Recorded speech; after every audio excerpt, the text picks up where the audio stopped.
नमस्कार। आज हम बात कर रहे हैं फणीश्वर नाथ रेणु जी की एक बहुत ही खास कहानी, मारे गए गुलफाम पर। इसे कई लोग तीसरी कसम नाम से भी जानते हैं। जी। और ये कहानी मतलब सिर्फ एक कहानी नहीं है, ये अपने आप में एक दुनिया है। हीरामन गाड़ीवान की दुनिया और उसमें अचानक आई एक सवारी की दुनिया। हाँ, तो आज हम इसी दुनिया में थोड़ा गहरा उतरेंगे। देखेंगे कि रेणु जी ने किरदारों को कैसे घड़ा है, खासकर हीरामन और हीराबाई का जो रिश्ता बनता है वो कैसे पनपता है। बिल्कुल, कहानी का स्रोत तो हमारे पास रेणु जी की कलम ही है और कोशिश यही रहेगी कि हम हीरामन के सीधे साधे मन, उसकी यात्रा और उस यात्रा के दौरान जो कुछ घटता है उसे समझें। शुरू करते हैं हीरामन से। 20 साल का गाड़ीवानी का तजुर्बा है उसे। मोरंग से धान लकड़ी ढोना, और वो कंट्रोल वाला जमाना भी देखा है उसने। हाँ, कंट्रोल का जमाना, चोर बाजारी का माल भी ढोया है। मतलब ऐसा नहीं कि वो बिल्कुल दूध का धुला है। अनुभव ने उसे पक्का तो बनाया है। व्यापारी भरोसा करते थे उस पर। लेकिन फिर वो पकड़ा जाता है 5वीं बार, और वो घटना उसके मन पर गहरी छाप छोड़ती है ना? हाँ, बहुत गहरी है। दरोगा की वो तेज रोशनी, कड़क आवाज और मुनीम का गाड़ी में छिपा होना, फिर रिश्वत की बात, 4,000, 5,000, लेकिन दरोगा का इनकार, वो सब उसे हिला देता है। और उसे डर जेल का नहीं लगता। अजीब बात है। हाँ, यही तो हीरामन है। उसे डर लगता है अपने बैलों का, कि वो भूखे प्यासे रह जाएंगे, नीलाम हो जाएंगे। नीलामी की बोली उसके कानों में गूंजती है। भैया भौजी को क्या मुंह दिखाएगा, ये चिंता है उसे। तो वो भागने का फैसला करता है, सिपाहियों की बातें सुनता है, मामला गोल होकी का, और फिर बैलों को खोलकर। हाँ, बैलों को खोलता है, जुड़वां बांधता है, और बैल भी जैसे समझते हैं उसकी बात। टिकटी लगाकर आजाद करता है, कहता है, चलो भैयन, जान बचेगी तो ऐसी सग्गड़ गाड़ी बहुत मिलेगी। और फिर रात भर भागता है। घर पहुंचकर 2 दिन बेसुध रहता है, और होश आने पर खाता है पहली कसम। चोर बाजारी का माल कभी नहीं ला देंगे। उसे अपनी गाड़ी की चिंता है, बैलों की चिंता है, इस्पात की धुरी, नया पहिया, वो रंगीन फुंदने, इन सब चीजों से उसका लगाव है। और फिर दूसरी कसम भी तो है, बांस वाली। हाँ हाँ, बांस की लदनी, वो भी एक बुरा अनुभव था। गाड़ी बेकाबू हो गई, खरैया शहर, वो लड़की स्कूल, घोड़ा गाड़ी से टक्कर, गाली गलौज, वो अपमान उसे बर्दाश्त नहीं हुआ। तो दूसरी कसम खाई, बांस नहीं ला देंगे। ये कस्में उसके सीधेपन को दिखाती हैं। वो बस खतरे और बेइज्जती से बचना चाहता है। बिल्कुल, उसका अपना एक नैतिक दायरा है। फिर वो खरैया की लदनी छोड़ देता है, फारबिसगंज से मुरंग का भाड़ा ढोने लगता है, आदीदारी पर बैल जोतता है। गुजारा मुश्किल होता है। और पिछले साल ही अपनी गाड़ी बनवाई उसने। वो भी क्या किस्सा है, सर्कस कंपनी के बाग वाली गाड़ी खींचने का। हाँ, वो बड़ा दिलचस्प किस्सा है। बाग वाली गाड़ी, दूसरे गाड़ी वालों के बैल डर रहे थे, पर हीरामन ने अपने बैलों को समझाया। कहा, मौका है, पिंजड़े में बंद बाघ से क्या डरना। और उसके बैल जुत गए, तालियां बजी। ये दिखाता है कि हीरामन अपने बैलों को कितना समझता है और उनमें कितना आत्मविश्वास भरता है। हाँ, और वो बाघ की गंध, बगायनगन का जिक्र भी है, नगबंधन का उपाय करना पड़ता है। तो ये सब उसके अनुभव हैं। और इसी पृष्ठभूमि के साथ आती है उसकी नई सवारी, हीराबाई। कहानी वापस वर्तमान में आती है। हाँ पीठ में फिर गुदगुदी, गाड़ी में चंपा के फूल की महक। हाँ, और हीरामन सोचता है भगवती मैया की कृपा है। पिछले साल बाघ गाड़ी मिली, इस साल ये जनानी सवारी। लेकिन सवारी कौन है, औरत है या चंपा का फूल? तभी गाड़ी हिचकोला खाती है। वो बैल को मारता है और अंदर से आवाज आती है, एकदम महीन आवाज, आहा, मारो मत। हीरामन हैरान रह जाता है। बच्चों जैसी फेनोगिलासी बोली। यहीं से हीराबाई का किरदार परत दर परत खुलना शुरू होता है। हाँ, वो अपना नाम बताती है, हीराबाई, मथुरा मोहन नौटंकी कंपनी की लैला। लेकिन हीरामन को ये सब कहाँ पता। उसके लिए तो वो बस एक औरत है, जो मेले में आधी रात को काली ओढ़नी में लिपटी हुई मिली थी। मन में खटका तो था ही। पूछा भी था उसने, चोरी चमारी का मालवाल तो नहीं? नौकर ने बस इशारा किया और गायब हो गया। हीरामन को गाड़ी हाँकने में भी मुश्किल हो रही है। गुदगुदी, चंपा की महक, और फिर सवारी का टोकना। माहौल रहस्यमयी है। चांदनी रात है, सवारी की नाक पर जुगनू चमकता है। हीरामन के मन में शक भी आता है, कहीं डाकिन पिशाचिन तो नहीं। लेकिन फिर वो चांदनी में चेहरा देखता है और एकदम चौंक जाता है। हाँ, अरे बाप, ई तो परी है। बस यहीं से सब बदल जाता है। वो डर, वो शक, सब गायब। अब वो उसे परी के रूप में देख रहा है। तभी हीराबाई की आंखें खुलती हैं। हीरामन शर्मा जाता है और फिर वो पूछती है, भैया तुम्हारा नाम क्या है? हीरामन अपना नाम बताता है और जैसे उसका रोम रोम बज उठता है। हीराबाई मुस्कुराती है, और वो खुशबू। फिर वो कहती है, तब तो मीता कहूंगी भैया। नहीं, मेरा नाम भी हीरा है। हीरामन को तो यकीन ही नहीं होता, मर्द और औरत का नाम एक जैसा। हाँ, वो पूछता भी है, लेकिन हीराबाई कहती है हाँ जी, मेरा नाम भी हीराबाई है। ये संवाद उनके बीच एक अलग तरह का रिश्ता शुरू कर देता है। बराबरी का नहीं, पर कुछ अनूठा सा। हीराबाई उसे बैलों को मारने से मना करती है, कहती है धीरे धीरे चलने दो, जल्दी क्या है। और हीरामन दुविधा में, तोहे कहे या आहा। वो सोचता है कि गांव की बोली में ही दिल खोलकर बात हो सकती है। सुबह होती है, कुहासा है, धान की खेतों की महक है, गाड़ी में चंपा की खुशबू और परी जैसी सवारी। हीरामन के लिए सब कुछ नया है, बहुत सुखद। हीराबाई भी उसे देखती है। हीरामन के मन में जैसे कोई रागिनी बजने लगती है। वो पूछता है, बैल को मारते हैं तो आपको बहुत बुरा लगता है? और हीराबाई भी उसे परख रही है। वो सोचती है हीरामन सचमुच हीरा है। वो उसके बारे में एक तस्वीर बनाती है अपने मन में। हाँ, कि 40 साल का देहाती है, गाड़ी बैल में मस्त रहता है, भाई भाभी हैं, भाभी से थोड़ा डरता भी है। बचपन में पत्नी गुजर गई, दूसरी शादी नहीं की, शायद भाभी की वजह से या कुमारी लड़की ना मिलने से। गाड़ी वानी छोड़ने का कोई इरादा नहीं। हीराबाई की नजर में वो एक निश्चल आदमी है। बिल्कुल। और जब कानपुर नागपुर का जिक्र आता है और हीरामन हंसता है, तो उसकी वो मासूमियत, दुनियादारी से उसकी दूरी साफ दिखती है। हीरामन की नजर उसके कान के फूल, नकछवी पर भी जाती है, लेकिन वो उसे बाईजी नहीं समझता। शायद वो कंपनी की औरत को सर्कस की मालकिन या बेटियों जैसा कुछ समझता है। हाँ, वो जानबूझकर शायद उस सच्चाई से आंखें मूंधे रखना चाहता है। वो अपनी परी की छवि को खराब नहीं करना चाहता। यात्रा आगे बढ़ती है, तेगछिया पहुंचते हैं। रास्ते में दूसरे गाड़ीवान मिलते हैं, पूछते हैं। हीरामन बड़ी चतुराई से जवाब देता है, बिदागी है, छतापुर पचीरा जा रही है। वो हीराबाई को दुनिया की नजरों से बचाना चाहता है। पर्दे के छेद से उसे देखता भी है। फिर तेगचिया में रुककर वो बीड़ी पीने की इजाजत लेता है और नामलगढ़ ड्यूडी की कहानी सुनाता है। वो देवता के जन्म की कहानी, रानी का सपना, देवता का वरदान, ये सब हीरामन की अपनी दुनिया है, उसके विश्वास हैं। और फिर पाट लादी बाहियों पे देखकर वो पर्दा गिरा देता है। विदेशिया वंदना गीत गाने लगता है। फिर उनसे पटुए का भाव पूछता है। नौटंकी कंपनी के बारे में गोलमोल जवाब देता है। वो लगातार हीराबाई की पहचान छुपाने की कोशिश कर रहा है। हाँ, और मन ही मन पुराने गीत याद करता है। छोकरा नाच का गीत गुनगुनाने लगता है, सजनवा बैरी हो गया हमारो। उसे मनवा नटवा की याद आती है, जिसकी शक्ल हीराबाई से मिलती थी, और उस नाच की वजह से भाभी के ताने भी सुनने पड़े थे। तभी हीराबाई उसकी तारीफ करती है, वाह कितना बढ़िया गाते हो तुम। हीरामन शर्मा जाता है। फिर तिगजिया पर विश्राम होता है। भीड़ नहीं है, एक साइकिल वाला सुस्ता रहा है। हीरामन आंखों से इशारा करता है, जैसे हीराबाई को उसकी नजर से बचा रहा हो। बैलों को खोलता है। फिर कजरी नदी का जिक्र है, भैंसें, बगुले। वो हीराबाई को मुंह हाथ धोने भेजता है। और जब हीराबाई उतरती है, हीरामन का दिल धड़क जाता है। वो उसके पांव देखता है, सीधे लाल तलवे, जैसे गांव की कोई बहू बेटी हो। उसके जाने के बाद वो गाड़ी पर बैठता है, टप्पर में झांकता है, हीराबाई के तकिए को छूता है, सूंघता है। हाय रे हाय, इतनी सुगंध। आईने में अपना चेहरा देखता है। ये छोटे छोटे पल उसके मन की स्थिति दिखा रहे हैं। फिर वो नहाने जाता है। हीराबाई झपकी ले लेती है। हीरामन लौटकर दही चूड़ा चीनी लाता है। हीराबाई चौंकती है, पर हीरामन आग्रह करता है। फिर हीराबाई कहती है कि साथ खाएंगे। हीरामन हंस लजाता है, पर मान जाता है। हीराबाई पत्तल बिछाती है, पानी देती है, चूड़ा परोसती है, और हीरामन भाव विभोर है। इस धन्य है, धन्य है। वो भगवती मैया का भोग लगाता है। वो पल उसके लिए पूजा जैसा है। ये साथ खाना उनके बीच की झिझक को और कम करता है, एक अपनापन लाता है। बिल्कुल। फिर दिन ढलता है, दूसरी गाड़ी आने लगती हैं। हीरामन हड़बड़ाता है। दूसरे गाड़ीवान पूछते हैं तो वो कहता है, सिरपुर बाजार के अस्पताल की डॉक्टरनी है। हीराबाई हंसती है, पत्तापुर छपेरा। हीरामन भी हंस पड़ता है।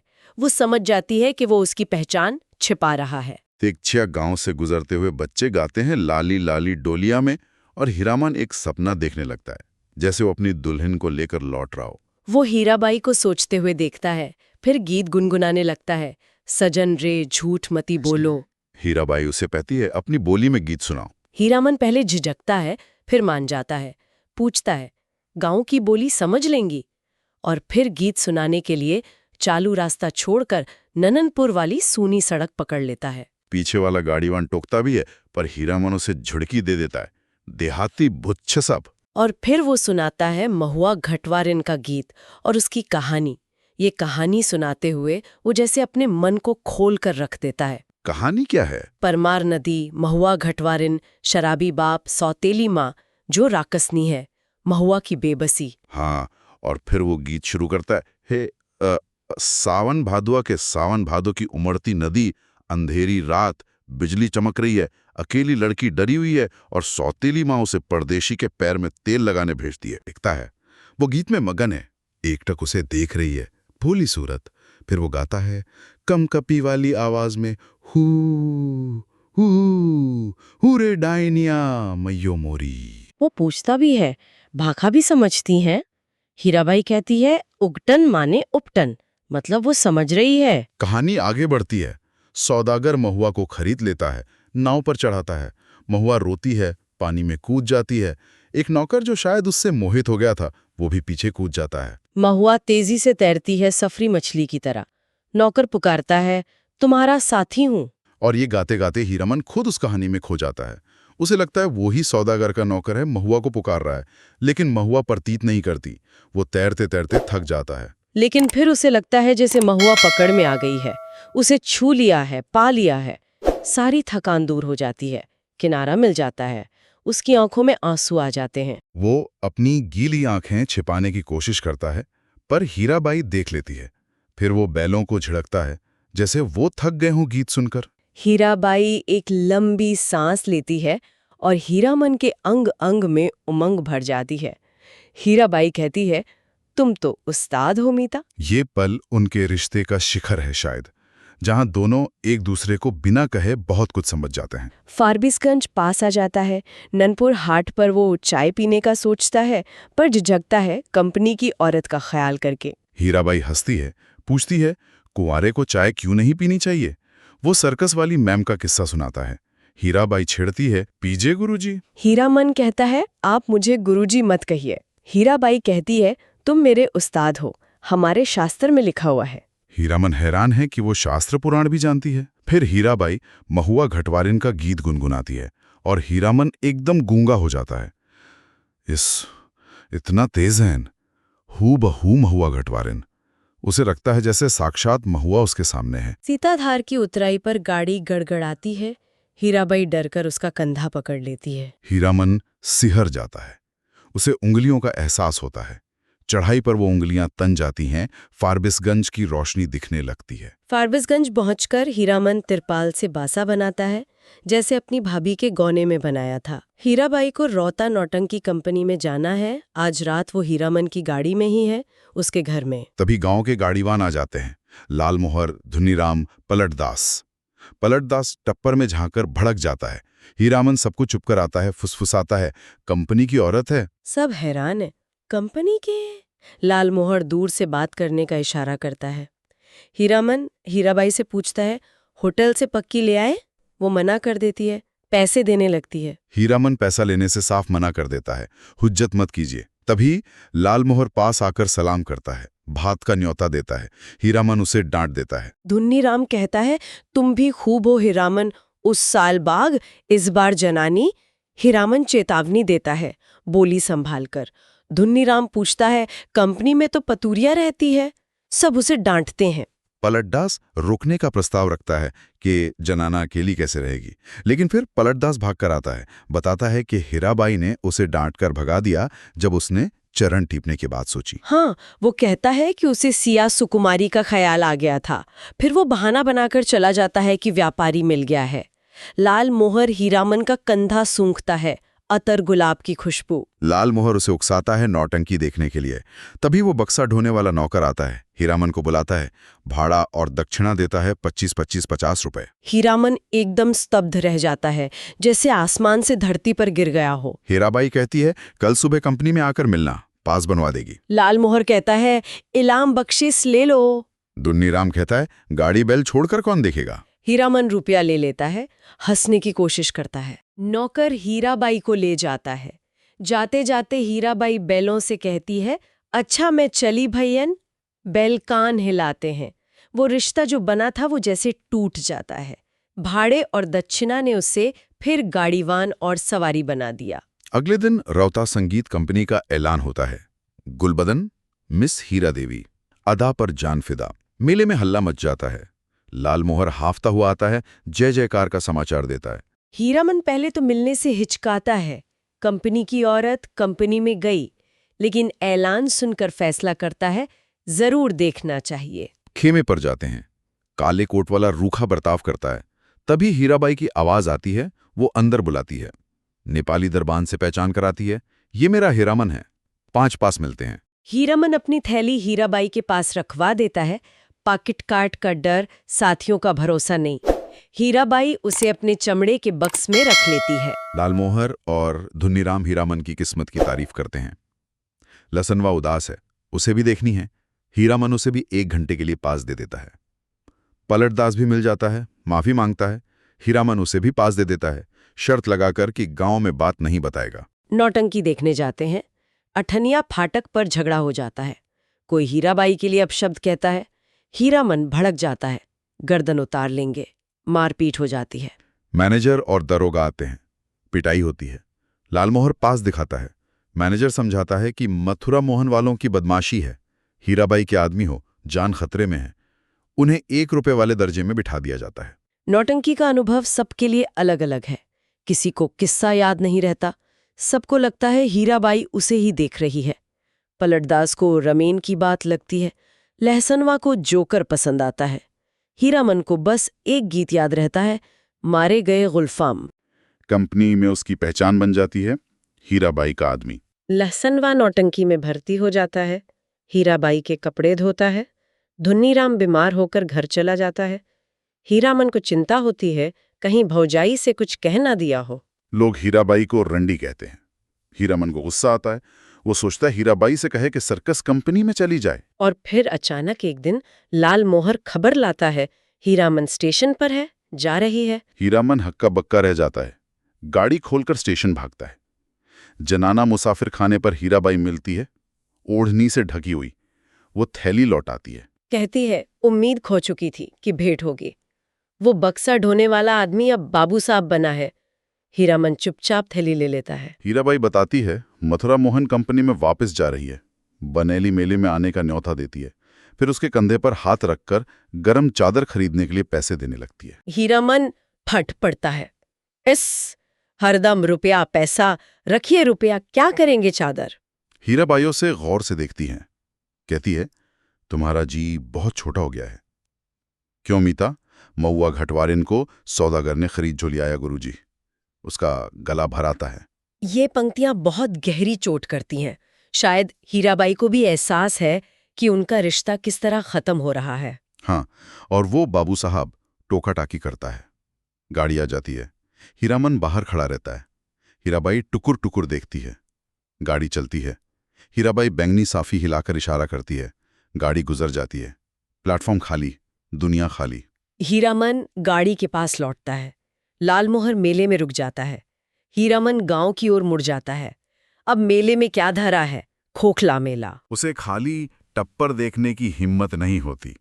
पीठ में फिर गुदगुदी होती है। चंपा का फूल खिलता है, लेकिन गीत की कड़ी टूट जाती है। वो उलटकर देखता है, कुछ नहीं है। न बोरे, न बांस, न बाग, न परी, न मीता, हीरा देवी, महुआ घटवारिन। सिर्फ मरे मुहूर्तों की गूंगी आवाजें, और उसके होंठ हिलते हैं। शायद वो तीसरी कसम खा रहा है, कंपनी की औरत की लदनी। ये कसम उसके टूटे हुए दिल की आवाज है।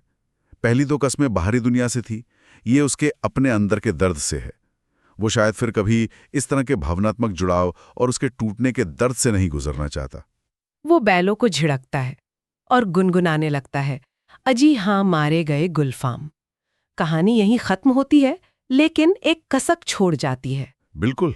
रेणु जी ने भाषा, माहौल, किरदार, भावनाएं सब कुछ इतनी खूबसूरती से बुना है कि कहानी पाठक के मन में बस जाती है। हीरामन की मासूमियत, हीराबाई की जटिलता, उनका अधूरा रिश्ता, ये सब कुछ बहुत सजीव लगता है। तो मारे गए गुलफाम सिर्फ एक गाड़ीवान और उसकी सवारी की कहानी नहीं, बल्कि मानवीय भावनाओं, सामाजिक सच्चाइयों और टूटते सपनों का एक यादगार चित्रण है। हाँ, और ये हमें सोचने पर मजबूर करती है कि हीरामन जैसी निश्चलता और हीराबाई जैसी स्थिति वाली औरत का समाज में क्या स्थान है, क्या भविष्य है। चलिए आज की ये चर्चा यहीं समाप्त करते हैं। और श्रोताओं के लिए एक सवाल छोड़ जाते हैं। हीरामन की वो तीसरी कसम, कंपनी की औरत की लदनी न लादने की, क्या ये उसके अपने दर्द की अभिव्यक्ति है या समाज के उन्हीं विचारों की जीत जिनसे वो हीराबाई को बचाना चाहता था? सोचिएगा जरूर। तो ये थी फणीश्वर नाथ रेणु की कहानी, मारे गए गुलफाम पर हमारी आज की बातचीत। सुनने के लिए बहुत बहुत धन्यवाद। अगर आपको ये चर्चा पसंद आई हो तो इसे लाइक करें, अपने दोस्तों के साथ शेयर करें।